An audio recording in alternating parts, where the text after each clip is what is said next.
좋아요와 구독하기는 사랑입니다. 네, 안녕하십니까. 2019년 2월 1일 고품격 부동산 토크쇼 부동산 별별 시대에 오신 여러분을 환영합니다. 오늘은 다시 원래대로 앉았습니다. 네. 저 자리가 좋은데. 제가 할 얘기가 없는 관계로 말에 부담이 없어서. 네. 자, 오늘 첫 시간 한 주간의 부동산 이슈를 다뤄보는 별별 이슈 한번 진행을 한번 해볼 텐데요. 일단 첫 번째 소식부터 전달해드리도록 하겠습니다. 15억 이상의 고가 아파트가 76%가 늘어나서 서울 아파트 공시 가격이 후폭풍 사정권에 집됐다. 즉 고가 아파트가 늘어나면서 종부세에 대한 과표가 올라가고 거기에 따라서 세부담이 엄청나게 늘어날 것이다. 그래서 4월에 발표가 되고 종부세가 부과가 되는 6월 시점에는 가격이 떨어질 것이다. 이런 식의 전망들이 나오고 있는데, 근데 종합부동산세는 12월 달에 통보되잖아요. 그렇죠. 과표는 6월 달에 잡혀서 재산세는 6월 달에 나와서 7월 9월에 내고, 그렇죠. 실제 이제 내년 이맘때는 아니구나. 그러니까 종부세 고지세를 받아 보는 게 종부세 고지서를 받는 게 12월 달이니까 그때쯤 이제 충격이 더 시장에 그렇죠. 오겠죠. 연말 정도에. 보유세가 공시 가격이 발표가 됨과 동시에 당장 5월부터 이제 예상이 되잖아요. 그래서 5월부터 시장에 영향이 올 것이다라고 얘기하는 많은 사람들이 지금 있는 것 같아요. 나는 안 그럴 것 같은데. 나도 안 그럴 것 같거든. 내가 사실 이 기사를 뽑은 이유가 그거야. 안 그러거든. 우리는 경험상. 예를 들어서 돈 얼마 더 내라고 한다고 하더라도 그럼 이게 세금 일단 한번 내고 시장의 방향성을 보려고 하지. 어머나 세금이 너무 많아요 이러면서 덜덜덜덜 떨고, 그러니까 되게 불쾌하긴 하겠지만 그렇다고 해서 바로 그렇게 이 세금 보유세 늘어나는 부분이 가격 하락에 영향을 미칠 것인가에 대해서는 우리 둘 다 회의적으로 보는 거죠. 올해는 그런데 내년에 또 이제 내년 상반기에 내년 초에 이런 식으로 또 공시 가격이 올라가는 부분이 계속되고, 이 정권 하에서는 정말 이렇게 계속 공시 가격이 올라가겠구나. 그럼 세금이 지속적으로 많이 늘어나겠다라고 하면 그때부터는 조금, 그러니까 적어도 한 1년 정도는 더 후에 얘기해봐야 될 이슈가 아니겠느냐 개인적으로 생각이 돼요. 저는 개인적으로 이런 생각이 좀 들어요. 지금 매수자들은 추가적으로 현재 실거래가, 최종 실거래가 또는 호가에 매수하고 싶은 생각이 없어요. 없죠. 네, 없어요. 매도자는 과거의 영광이죠. 과거의 영광, 실거래가라는 걸 정확하게 기억하고 있기 때문에 누구네 집이 얼마 팔렸는지 잘 알지. 그렇죠. 네. 그렇기 때문에 그거보다 더 싸게 팔고 싶은 생각은 또 없어요. 아니야. 그거는 사람마다 다르지만 옛날 고점만큼 받고 팔지는 못한다. 어느 정도 상승분을 반납하고 팔 생각도 있다. 왜냐하면 워낙 언론에서 많이들 얘기를 하고 당장 봐도 물어본 사람도 없다라고 하니까 그렇긴 한데, 또 그렇게 많이 낮춰서 매수자들이 원하는 수준으로, 보통 얘기해보면 매수자들이 원하는 수준은 어느 정도 선이냐 그러면 2017년 상승장이 시작되기 전 수준으로 내려와야지. 먼저 그 정도 얘기하니까 매도인들은 내가 좀 많이 먹었, 그 정도까지는 안 받을 생각 있긴 하지만 그 정도는 또 못 팔죠. 그러니까 이 간극이 너무 큰 거지. 2007년 얘기하는 사람도 있어요. 2007년이 좋은 데도 있어. 2007년도 아파트 가격이 지금보다 더 비싼 동네. 그래요? 죄송합니다. 뜬금없는 얘기다. 그래서 그렇게들 얘기들 참 많이 하시는데 보시는 것처럼 큰 변동은 없을 것으로 예상이 돼요. 그런데 한편으로 저는 개인적으로 이런 생각은 해요. 매도자들이 실제 과거의 그 가격보다 내려서 팔아야 되겠다라는 거에 대해 적극적으로 응대는 안 하거든요. 그러니까 그렇게라도 팔 수 있겠다 이 생각은 해요. 그런데 그럴 가격에 진짜 팔겠냐에 대해서는 아직 퀘스천이에요. 아직 트리거가 없네. 그렇지. 그게 없거든. 딱 트리거를 쏴줄게. 그게 5월이야. 그게 5월? 5월 달에 뭐가 있어요? 이거 공시가격 4월 달에 발표되고 5월 달이 되면 심리적 압박을 매도자가 더 느끼게 될 것이다. 그러면서 던지는, 그래서 던진다는 개념은 아니고 굉장히 좀 저렴하게 매물을 낮추는. 그것도 아니고 그런 거 아니고 그냥 5월 달에 매도자들이 매도에 한 발 더 적극적으로 임할 것이다. 가격하고는 상관없어요. 가격하고는 상관없어. 한 발 더 적극적으로 임할 것이다. 근데 보시다시피 뭐 평평한 상황에서 매도자가 한 발 더 적극적으로 임하면 가격이 내려가겠죠. 네, 그래서 그렇게 저는 개인적으로 보고 있어요. 아무튼 그렇습니다. 5월달에 가격이 좀 약간 빠진 상태에서 매도자들이 적극적으로 임하는 물건이 나올 가능성이 있다고 조영준 대표님께서 말씀하셨어요. 맞습니다. 네. 제가 그렇게 얘기했습니다. 네. 자, 저는 잘 모르겠어요. 전망 관련된 얘기 우리 강 선생님 얘기를 안 하기 때문에 제가 혼자 아, 떠드는 걸로. 아니 네. 그게 아니라 시장 상황의 변화에 대해서는 진짜 그럼 뭐 변수가 워낙에 알기가 많아서. 힘든 예측하기 힘든 그럼. 부분이라서 그러니까 변수가 급한 많아서. 사람들은 팔 수도 있을 거고 지금도 이미 급한 사람들은 물건들 그렇게 내놓고 있지 않나요 시장에? 있긴 있는데 아니야? 없습니다. 그 정도까지는 아니에요? 네, 없습니다. 그 불가능하죠. 음. 급하다는 상황 자체가 네. 건수가 그렇게 많지도 않을 뿐더러 그렇죠. 결국은 급한 시장들이 가격을 버티다가 어디로 가냐면 경매 시장의 노크까지는 가야 되는데 멀었거든. 이제 제가 요새 돌아다니는 분들 얘기를 들어보면 인기 지역들 있잖아요. 소위 말하는 그러니까 좀 인기 지역들 들어가고 싶은 데들 중에서 가격이 좀 꺾여서 나오는 물건들 같은 경우는 지금도 팔린대요. 그러니까 거래들이 지금도 되는 지역들이 있어. 근데 좀 아리까리한 지역들도 가격이 조정돼서 나오는데, 그러니까 재개발 구역들 중에서 한 1억 조정된 데들도 많아요. 얘기해 보면 원래 항상 재개발 재건축 분양권은 이런 변동성 있는 시장이 오면 현재 가치가 낮은 물건들이기 때문에 금융 비용에 대한 압박 이런 것 때문에 가격이 더 출렁임이 크잖아요. 어렵다. 와 요새 공부하는구나. 와 지난- 고급져졌어 지금. 지난 텀에서 하도 저는 느꼈던 거기 때문에 가지고 있어봐. 그러면 마음이 왜 떨어지나, 왜 이렇게 더 조정받지? 연구하다 보면 원인이 그래서 그렇구나. 나는 버티려고 하는데 앞에 일찍 들어왔던 사람은 많이 이미 그래도 먹었거든. 그러니까 그렇게 던지고 나가는 사람들이 생기더라. 근데 이제 그렇죠. 그런 지역들 중에서도 안 팔리는 지역이 있고 조금 약간 시장 자체도 양극화되는 부분이 있는 것 같긴 하더라고요. 근데 이제 봄 시즌이 오면 어떻게 될까?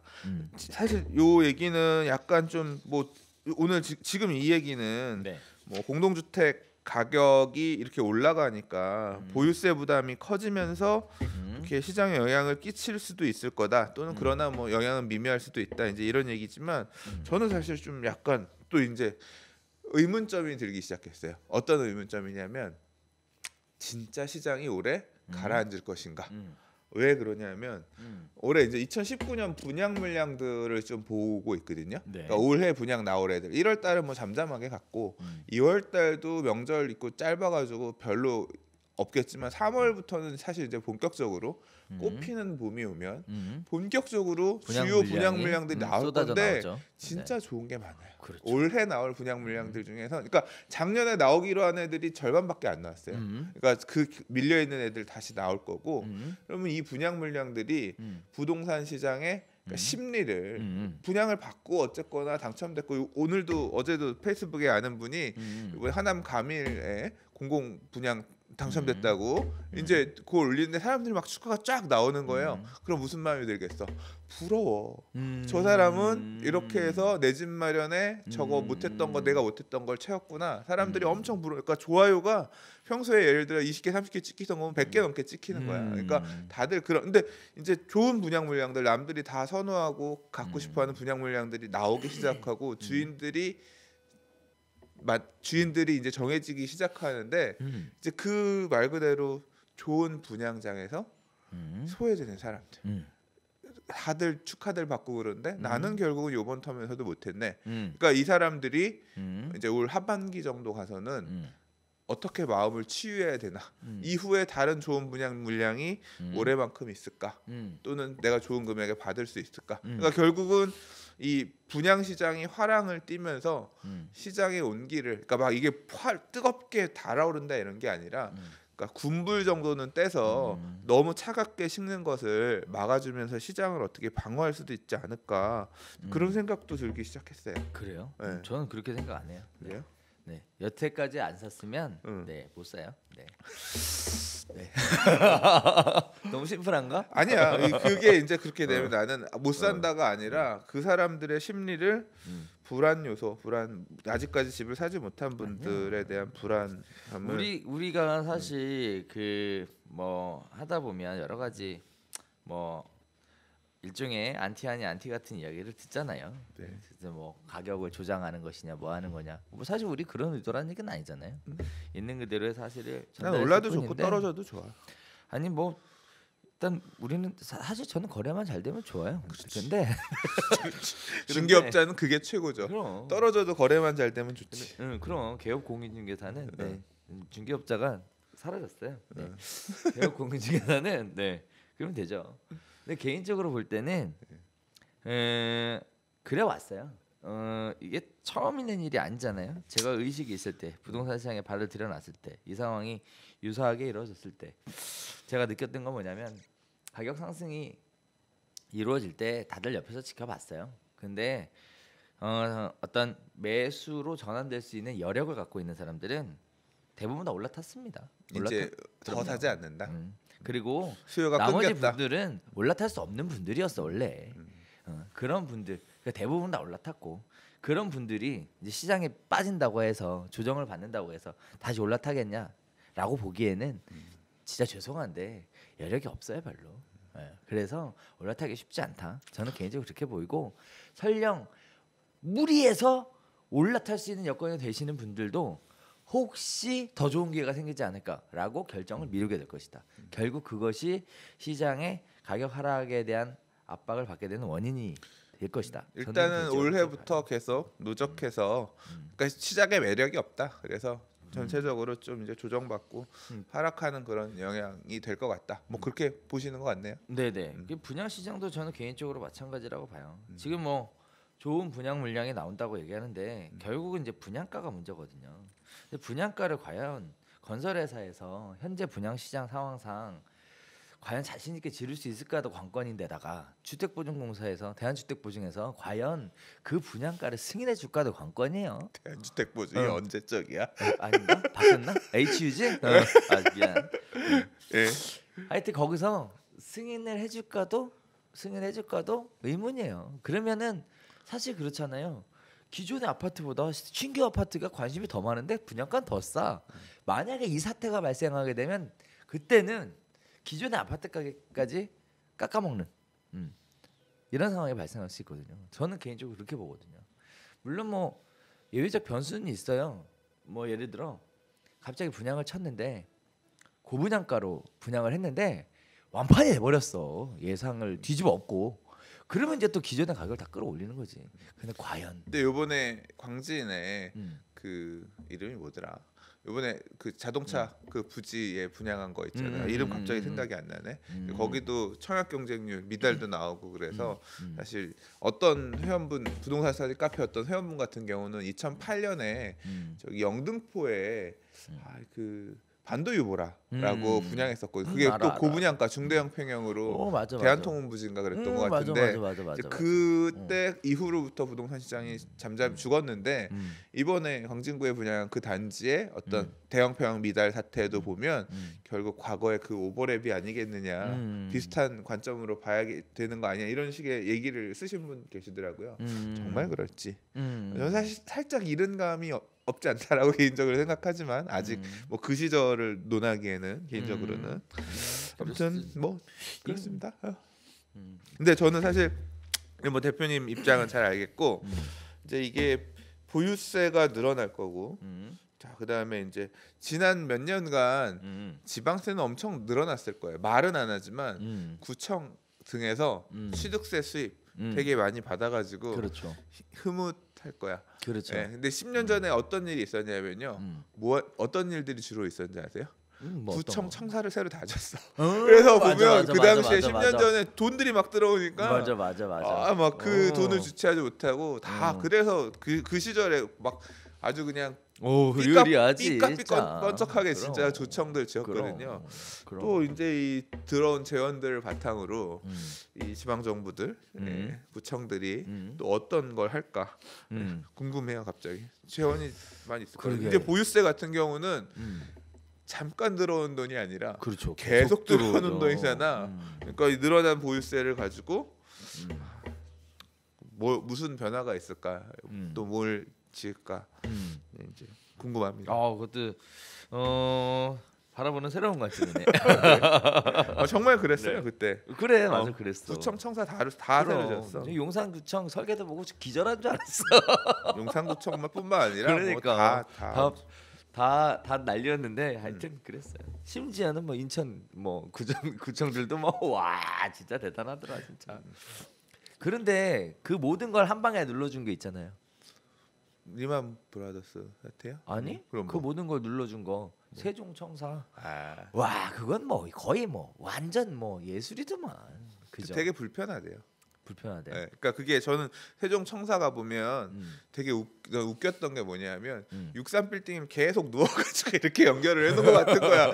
이 건물이 높지는 않은데 이렇게 연결돼가지고 건물이 낮게 길게 이렇게 막 연결되어 있잖아요. 그렇죠. 그래서 실제로 이제 부서간에 이동을 할 때 네. 너무 멀리 한참 다녀야 되니까 힘들다 그런 것 같더라고요. 그러니까 건물이 건축가들이 되게 이쁘게 설계했는데 효율 측면에서는 별로다. 되게 그런 비판들이 있는 것 같아요. 네.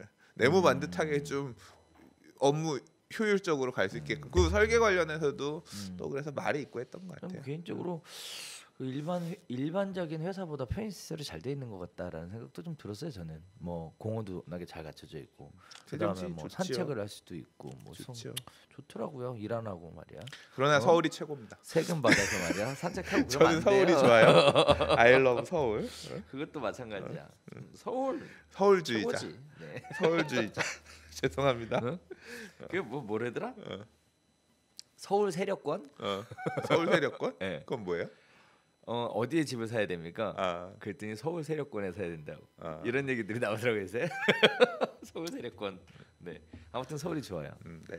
사실 우리 그 뭐냐 가족들 이제 좀 먼 친척들이 수도권에 사는 친척들 있잖아요. 다 서울로 인서울 하시라고. 네. 말씀드렸어요. 네. 네. 인서울 해야지. 자, 이런 이야기와 함께 오늘 두 번째 이야기 한번 또 나눠보도록 하겠습니다. 헬리오시티는 지금 뭐 별로 상황이 안 좋은 곳으로 다들 알려지고 있는데요. 의외로 서초구의 전세 시장은 꿋꿋하게 잘 가고 있다라는 소식입니다. 서초구는 뭐 특별하게 이주가 한 5천 세대 대기하고 있고 그리고 또 대부분 다 전세를 이전을 하지 않고 연장 계약으로 눌러 앉아서 중개업소들 얘기해 보면 그 얘기 되게 많이 하세요. 전세를 옮기지도 않고 올려주고 또는 사실 올려줄 필요가 별로 없으니까 그냥 눌러 앉아서 재계약해서 사시는 분들이 되게 많다고 하더라고요. 그래서 줄 것 같아요. 그러니까 그래서 나가질 않아. 매매가 안 돌면 전세라도 돌아야 되는데 전세도 안 돈다고 그런 얘기들을 공통적으로 하시더라고요. 그러니까 이게 딱 그렇잖아요.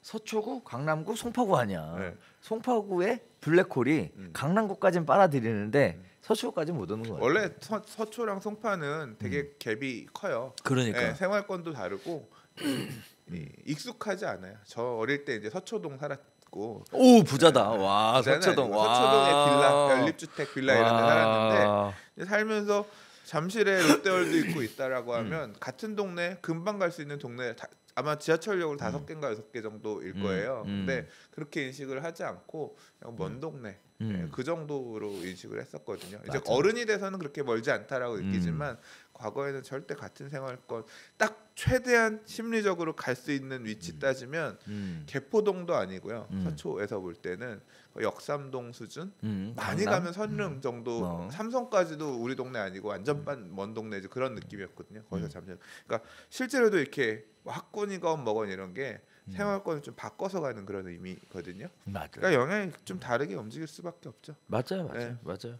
사실 이제 서초에 영향을 끼칠 수 있을 만한 지역이 어디냐면 동작의 세입 아파트 왜냐하면 서초 바로 옆이 동작이기 그렇죠, 때문에 그렇죠. 동작의 새 아파트 입주 물량들이 있었는데 제가 지난주에 동작구에 이제 신규 입주한 뭐 그 흑성 뉴타운의 아크로 리버하임이랑 그다음에 롯데캐슬 에듀포레 쪽 가서 이제 부동산 사장님 얘기 좀 하고 왔는데 전세 끝났어 이러는 거예요. 지금 30평대 입주 기간이 이제 다 종료되긴 했는데 1,100세대 정도인데 30평대 아파트 전세 계약 가능한 물건 다 해서 10개 순식간에 다 끝났대요. 그러니까 생각보다 빨리 입주장이 끝나서 부동산이 다 입주해 버린 거지. 단지 안에 10몇 개? 그 주변에 그 좋아. 중개만 하기 위해서 들어온 부동산이 30개 정도 되는데 네. 순간 쫙 끝나버려가지고 뭐 다들 허탈하게 이제 벌써 부동산 빼고 나가신 분도 계시고 아 그래요? 그렇다고 벌써? 하더라고요. 그러니까 물량이 이미 그러니까 가격을 물론 물량이 많이 빠졌다고 해서 전세 가격을 높게 받을 수 있는 상황은 아니지만 그러니까 생각보다 가격 방어도 하락 방어도 잘 했고 30평대 같은 경우에 지금 뭐 잠실 같은 경우는 5억대까지도 나왔다 이런 얘기가 들렸잖아요. 여기는 한 6억대 중반 그 선에서 아직도 물건이 있긴 있는데 뭐 그 정도 지난주였으니까 지금도 있는지는 모르겠어요. 근데 가격도 좀 버텼고 뭐 이제 이거 나가면 이제 없다 뭐 이런 식으로 얘기하더라고요. 그 뭐 개인적으로 뒷얘기를 좀 하자면 사실 이제 투자에 관심 있었던 분들 우리가 많이 보내줬어요. 글로 보내서 사실 마음고생이 있었어. 전세가 안 빠져갖고 처음에는 처음엔 전세가 안 빠져서 잔금 날짜 다가오는데 그것 때문에 처음에 예상했던 것보다 전세 가격을 4천인가 4,500인가 낮춰서 이렇게 전세를 다 맞춰 드렸어요. 그래서 가격은 많이 올라가서 막 흐뭇했는데 아무튼 전세 안 빠지는 것 때문에 한동안 아찔했다. 아찔했었다. 생각보다 빨리 빠졌다. 뭐 그게 아무튼 그 얘기는 하더라고요. 처음부터 그래도 그렇게 될 수밖에 없었다라고 확신했었던 건 뭐냐면은 흑성부터는 생각보다 손바뀜이 많이 됐어요. 즉 그 손바뀜을 했었던 사람들을 제가 개인적으로 들어보기에는 순수 투자자보다 실수요자, 즉 입주를 하고 싶다라는 사람들이 의외로 많다는 걸 알게 됐어. 손바뀜 되면서 투자자가 아니라 실수요자들이 매수했기 때문에 실입주 비율이 높았다 얘기죠. 그렇죠. 그래서 듣기에는 한 40% 정도, 그러니까 임대로 나온 물건이 한 40%선 정도라고 하더라고요. 그러니까 애초에 시작할 때부터 매물 개수가 전세 월세 합쳐가지고 400개, 임대 빼고 나면 실제로 400개도 안 되는 거죠. 그거 갖고 시작해서 요이 땅 해가지고. 부동산이 20몇 개가 들어오니까 그렇죠. 순식간에 그렇지. 부동산 얼마 하나당 안 되니까 몇 개만 써도 끝나는 거야. 그렇게 됐다고 하더라고요. 그리고 이제 또 하나 재밌게 느껴지는 것 중에 하나는 동작구의 입주 물량이 이렇게 터졌어요. 그러면 이제 서초구 사람들이 동작구로 갈 것이냐에 대해서 가요. 전세는 에 대해서 우리가 여러 가지 생각을 해봤는데 전세만 가더라고. 전세는 매매는 가요. 안 가. 그것도 알아야 돼. 그게 이주하는 분들이 보통 그래요. 그러니까 이게 재건축 이주하는 분들이 서초는 재건축 이주가 계속 있잖아요. 이주하는 분들이 뭘 생각하냐면 일단 내가 살고 있던 집에 40년 살았는데 새 집 좀 살아보고 싶어. 근데 내가 그 재건축 생각들은 갖고 하지. 있는데 굳이 새로운 집을 살 그럼요. 필요는 없어.